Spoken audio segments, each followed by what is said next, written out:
Hi guys, you're watching Matt the Lawn Care Little Guy, and today I'm going to be showing you how I mix my herbicides in my tank before I go out to spray. So if you're interested in that type of stuff, I would love for you to stick around.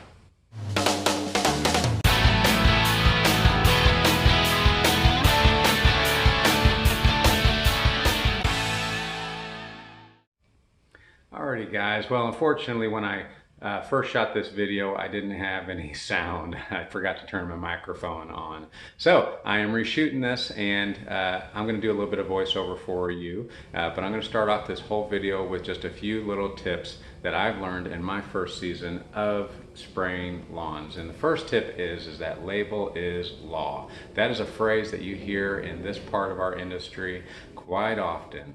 I took a class on herbicides, on how to mix and how to help me to pass the test and all that jazz. And really what it comes down to, guys, is that label truly is law. If you're looking for something concrete within law, at least in Oklahoma or in regards to the EPA, that's what you're going to find out, is that you are required by law to apply these pesticides in accordance with the label. Now I will tell you this, the labels are not that easy to read. You have to kind of learn and train yourself how to read these labels, and they can be very, very confusing because mixing rates can change depending on your application. Okay, there's no one set mixing rate for all applications. It can change and it can be very, very confusing. It also has a long list of things that it controls, and you have to keep an eye out for which pesticide is appropriate for whatever weed or pest that it is that you're trying to control. And it takes a lot of research, it takes a lot of time.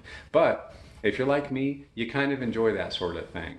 I love reading and learning all about these types of things, and it does get frustrating reading labels sometimes, but eventually you kind of figure it out. Okay, so label is law. The second thing, which has nothing to do with legal or anything like that, but when you're filling a tank, make sure that you have a shut-off valve, some kind of way to shut off the flow of your hose into your tank. I'm just using a backpack sprayer, backpack sprayer.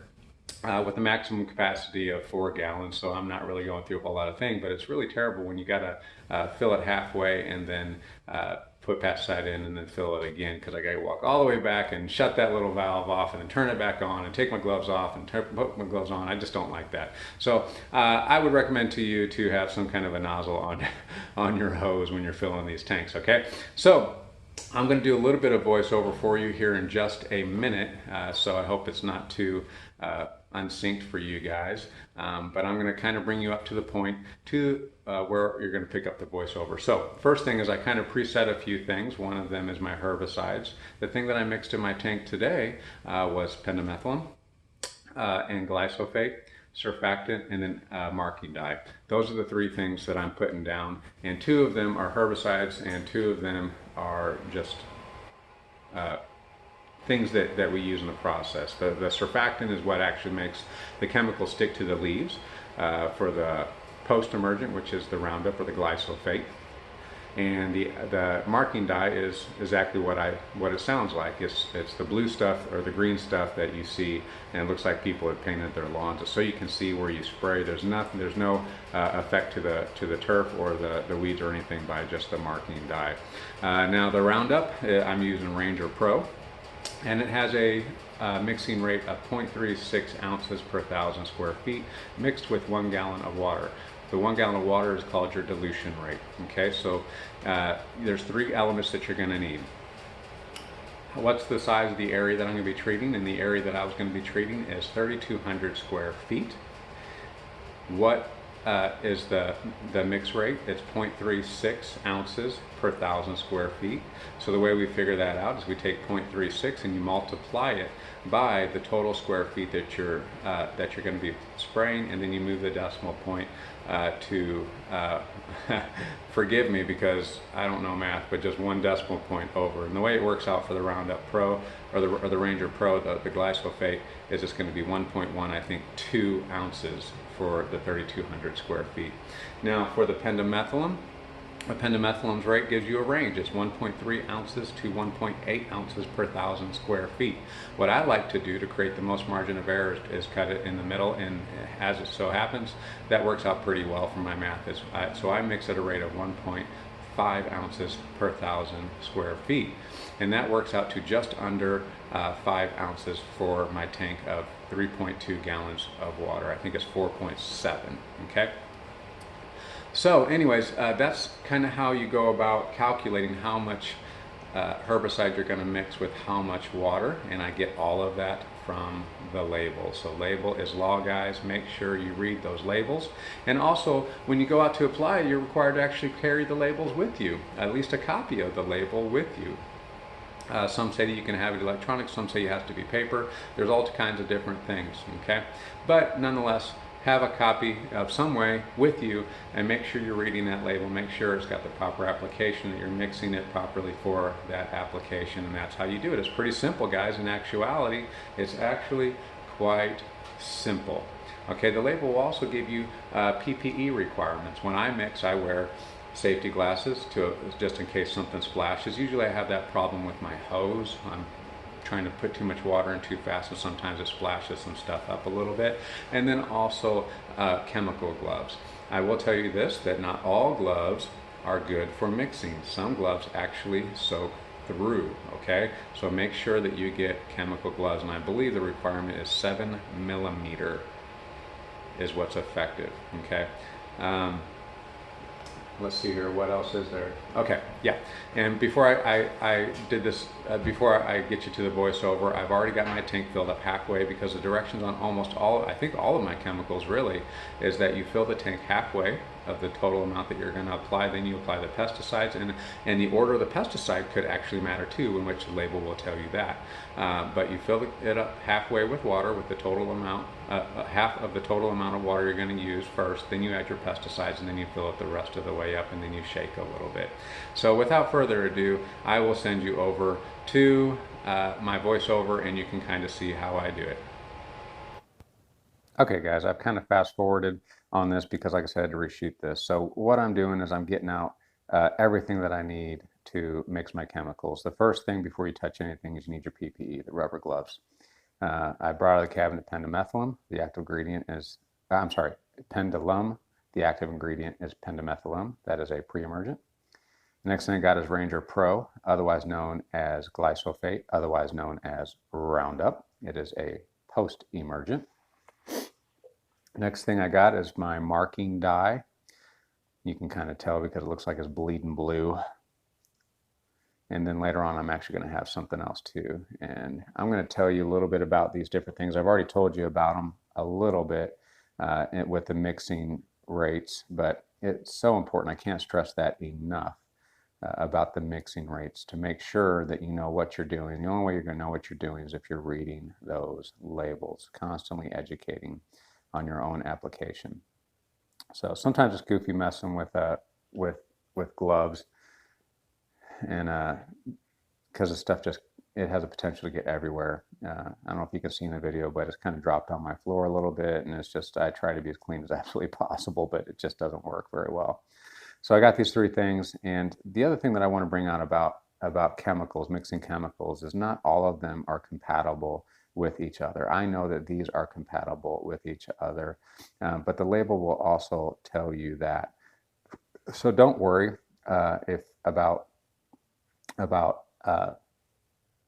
if you mix the wrong things together if you're reading a label, okay, because the label will tell you. But then there's another thing that you can do, is it's a compatibility test, or they call it a jar test.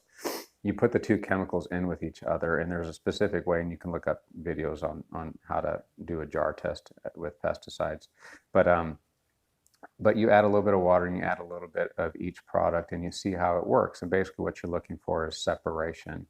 But with these particular chemicals, I already know that they're compatible. They even said that they're compatible on the label. So I'm mixing them together. And the things that I'm really worried about this year, I've got like these little kind of like clovery things popping up, and they're broadleaf, they're easy to control, but I'm putting Roundup in this particular mixture with the pre-emergent because the Bermuda is dormant. Roundup has no effect on dormant Bermuda, so I just kind of want to take care of those winter weeds with that, and Roundup does a really good job with that. It's probably one of the best post-emergents that you can buy on the market, but of course it does have the controversy around it as far as cancer causing. So it looks like I'm getting at it now. I'm putting my PPE back on. I've already got my glasses on. What am I getting now? I think I'm going to be pulling out a tray here in a minute with my mixing cups. Take the lid off.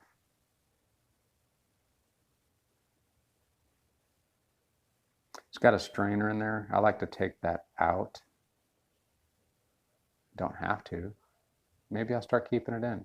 Maybe you guys can tell me. Do you guys mix this stuff? Do you guys like using the strainers? I know it's supposed to keep large particulate out, but you know. Here's my 2 cups. The little one I use mostly for my pesticides. It's a 4-ounce cup, and it suits most of my needs because, I mean, all my yards are small, so I'm not mixing gallons of this stuff. I'm just mixing, I mean, all of my lawns are less than 10 ounces.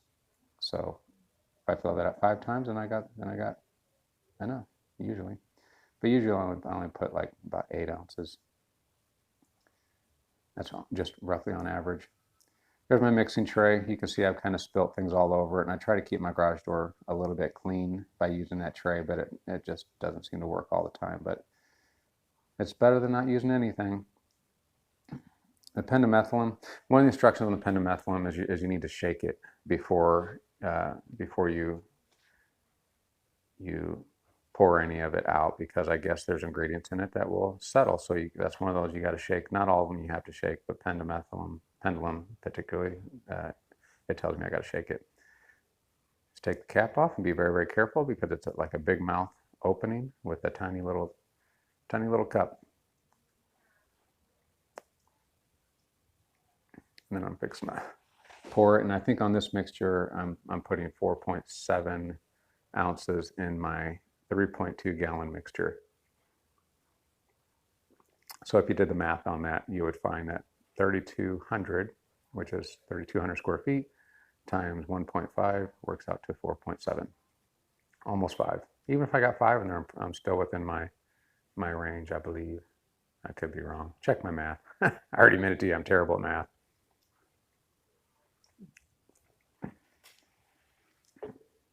Can't believe what a boneheaded thing I did. I didn't turn my mic on. So now you have to suffer through my voiceover. Matt, the lawn care little guy. Mixing death in a bottle. I don't even know what I'm doing right here. Do I have to fart? Is that what I gotta do?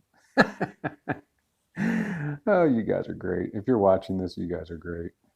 Okay, here I go. So I'm going to mix probably my first 2 ounces, because it's only a 2-ounce little cup, out of 4.7. Very carefully, just dump it in. You don't have to pre-mix it or nothing. You just dump it in. This is kind of your pre-mix. And then I'm going to go, man, my allergies. I did this last video too. And then I mix the rest of it right there, 1.7. Or, I'm sorry, another 2 ounces. And then I'm going to go just under 1 ounce here.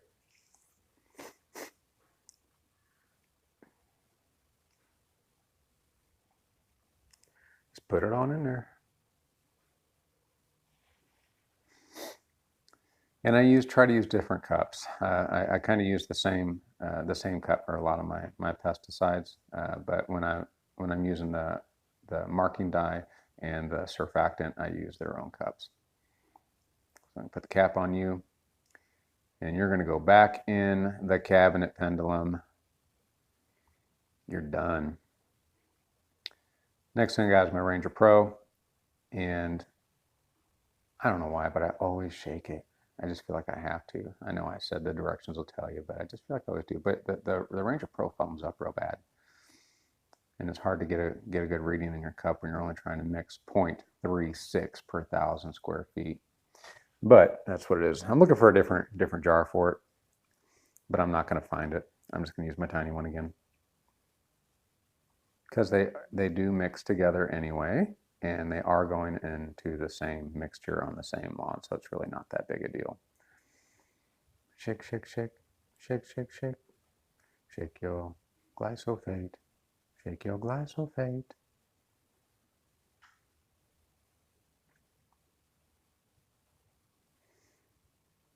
I'm looking at my bubbles. I made bubbles.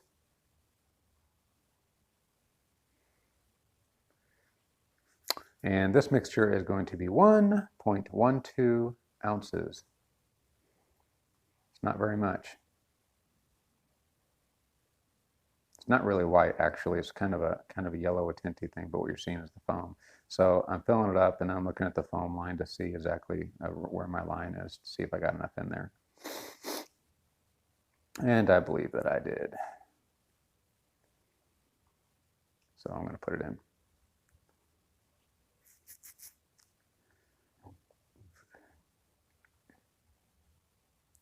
Pretty simple, guys. It's pretty simple. The only reason why I'm kind of going slow on this is because I'm trying to get close on my measurements. I'm just trying to get close. I'm trying not to make a mess. Don't want to be making a mess, especially in my garage. My home shop. That's what I'll call it. My home shop. As opposed to I don't have another shop. So now I'm going with the marking die.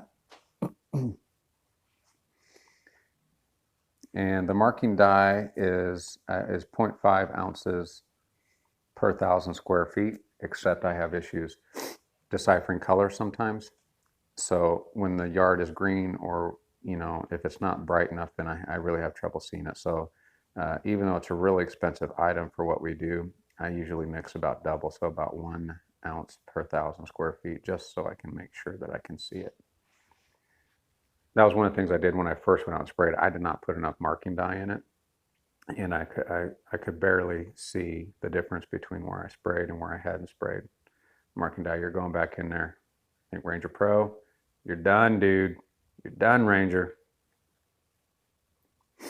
And out comes the surfactant, which some people I've heard they use just dishwashing liquid, just some Dawn, to put in there, and it's at the same mixing rate.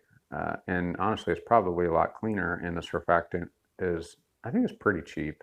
Can't remember, but surfactant is pretty cheap. But the guys at the store, I know they're selling it to me, but they're like, you really want to use the regular surfactant. You want to buy that because there's other things involved in it, but they didn't tell me what it was. But I bought it.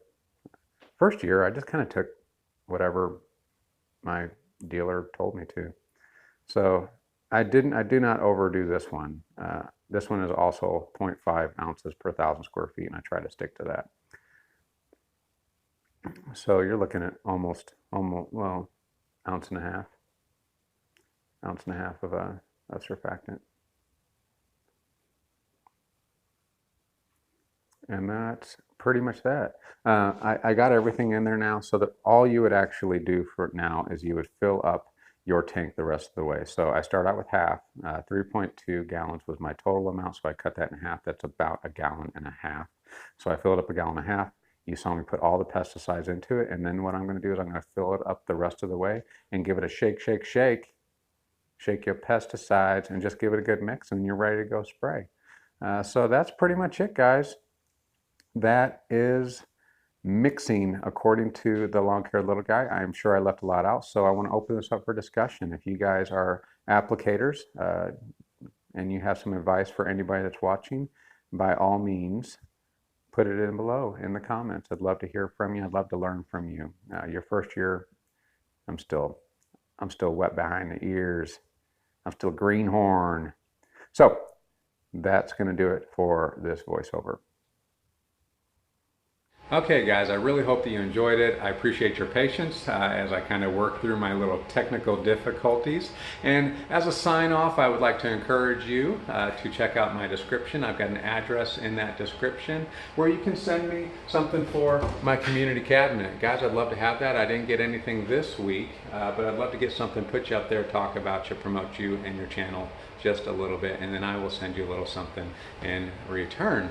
Also, I'm really trying to transition everybody over to my personal channel for my tag times, because as you guys know, faith is a really big part of my life, and I try to include that in everything. So, but I want to do really address this specific, because I know not everybody cares about that, but I'm offering you to go head on over to my channel. It's Matt Clevenger. There's a link in the description, and that's where I'm going to be posting all of my tag times when I post or teachings, and it'll be a little bit more expansive than what you might be used to, and I think you're really going to enjoy it. So go visit me over there, subscribe, like.